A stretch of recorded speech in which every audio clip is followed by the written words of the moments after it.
Low scoring for this Michigan State team. They average 74. This is actually the highest scoring team at Michigan State Susie Merchant has had, and it's not even that close. I mean, the big picture here is Michigan gave them everything they had. They really did. I think this was a defensive battle between two teams that just didn't want their seasons to end. And I think that Michigan showed some bright spots from the defensive standpoint. Anytime you can control Michigan State and limit the scores for them, they shut down their freshmen early, and those were the two leading scorers traditionally for them. And yet the Spartans were able to finally get some offense by using their own defense. Yeah, they did a tremendous job chipping away. They just never gave up. They chipped away. They stayed on the offensive glass especially, and that resulted in 13 more shot attempts for Michigan State in this. But it came down to their defense, getting stops, and then pushing the ball in transition for the Spartans. What do you think about Annalise Pickrel? She ends with 18 points and 7 boards. I think Annalise Pickrel played like a senior today. She didn't want her season to end. You heard her there in the interview. She does such a good job. She has such great composure.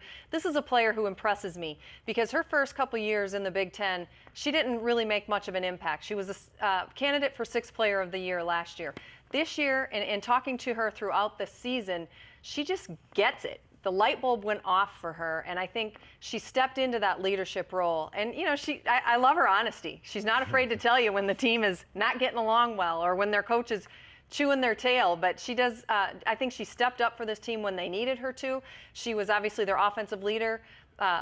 Did a great job on the boards, but mostly I think her leadership and just being that emotional spark and trying to keep the team together. Well, and she stepped up because Aerial Powers did not have the normal Aerial Powers game. She ends up with only 3 points, had 4 personal fouls in this one. So not only did Pickrel need to step up, but also thought it was impressive. Brandy Agee had some big plays. Remember, the very end of the game, she gets the steal.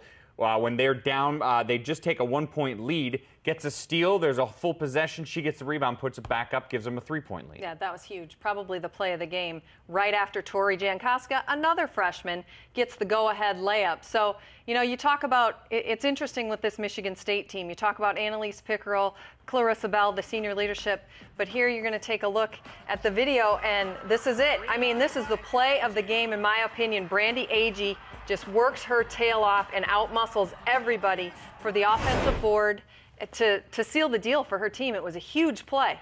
Let's talk about the final possession. Michigan had a shot. They take a timeout. They've got about 13 seconds left. They're down by 3. They need a good look. Was this great Spartan defense that prevented them from getting a look, or did they just not run what they were supposed to run? I think it was a little bit of both. I mean, when you watch this play, again, they tried to set multiple ball screens for Sierra Thompson, and Michigan State just switched them. You see 1 switch, 2 switches, and now you got the biggest player on the floor, Becca Mills, on the shortest player of the floor, and Sierra Thompson just trying to dribble her way around and get a 3. Madison Rostovsky was hot in this game. She's kind of in the corner, hiding out. They couldn't find her. I don't know that that's exactly the way the play was probably drawn up, but, you know, I'm sure they were trying to get Sierra Thompson the open or get the help to come off of Rostovsky for the 3, but Michigan State did a tremendous job at the end there, just making sure they smothered the shooters. Meanwhile, for Michigan, this is now the 5th straight year they lose in the quarterfinals of the Big Ten tournament. The guys did a great job talking throughout the whole game. It's basically a 6-person roster in terms of people that actually play.